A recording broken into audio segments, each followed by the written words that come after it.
बिस्मिल्लाहिर्रहमानिर्रहीम। यूके में तारिक जमील साहब का इस्तकबाल किसने किया है? आइए सुनते हैं उनके बारे में। एक वकील साहब है और एक सहाफ़ी है, दोनों से बात सुनते हैं और उसके बाद आप अपने राय का इज़हार भी करेंगे और मैं भी कुछ बातें अर्ज़ करना चाहता हूँ।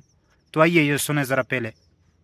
आज ये खबरें फैल रही हैं कि मौलाना तारिक जमील साहब ने इमरान रियाज की तरह पाकिस्तान छोड़ दिया है और वो लंदन आ गए हैं। और लंदन भी इधर बड़े मशहूर एक कादियानी मशहूर हैं, पता नहीं है या नहीं, हमें तो नहीं इसकी तहकीक नहीं की। अनिल मुसर्रत साहब पीटीआई के वो हैं, तो उन्होंने उनका जी इधर इस्तकबाल किया लंदन में और उन्होंने कहा जी मौलाना साहब इधर आप रहें, हमारे पास रहें। ये सर जी देखे हालात। मैंने इस सिलसिले में सबसे पहला काम ये किया because I have never spoken to Anil Musarrat साहब। कोई बात नहीं, कोई ताल्लुक नहीं, कुछ मैं उनके बारे में जानता नहीं हूं। तो मैंने लंदन में 3 सहाफ़ी दोस्तों से बात की इस सिलसिले में। मैंने कहा अनिल मुसर्रत साहब क्या कादियानी है?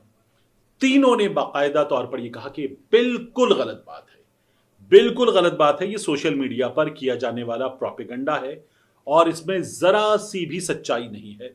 ये तीनों रिपोर्टर्स ने मुझे कहा। तो मैंने कहा ठीक। तो जी आपने इनकी गुफ्तगू सुनी, अब हम किसकी बात माने? इसलिए तो मैं कहता हूँ कि मीडिया की हर बात सच्ची नहीं होती और लोग झूठ बोलते हैं। अब देखो, एक शख्स के बारे में 2 नज़रिए हैं, इसलिए हम कहेंगे ला नुसद्दिक़ु वला नुकज़्ज़िबु, कि हम उसकी तस्दीक भी नहीं कर सकते और इसकी तकज़ीब यानी इसको झुटला भी नहीं सकते।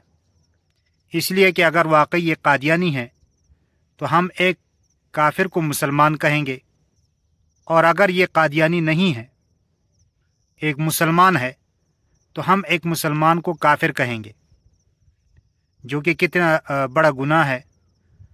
इसलिए हम जो है वो उसकी तस्दीक उस वक़्त तक नहीं कर सकते जब तक हमें सही सबूत के साथ ये बात मालूम ना हो।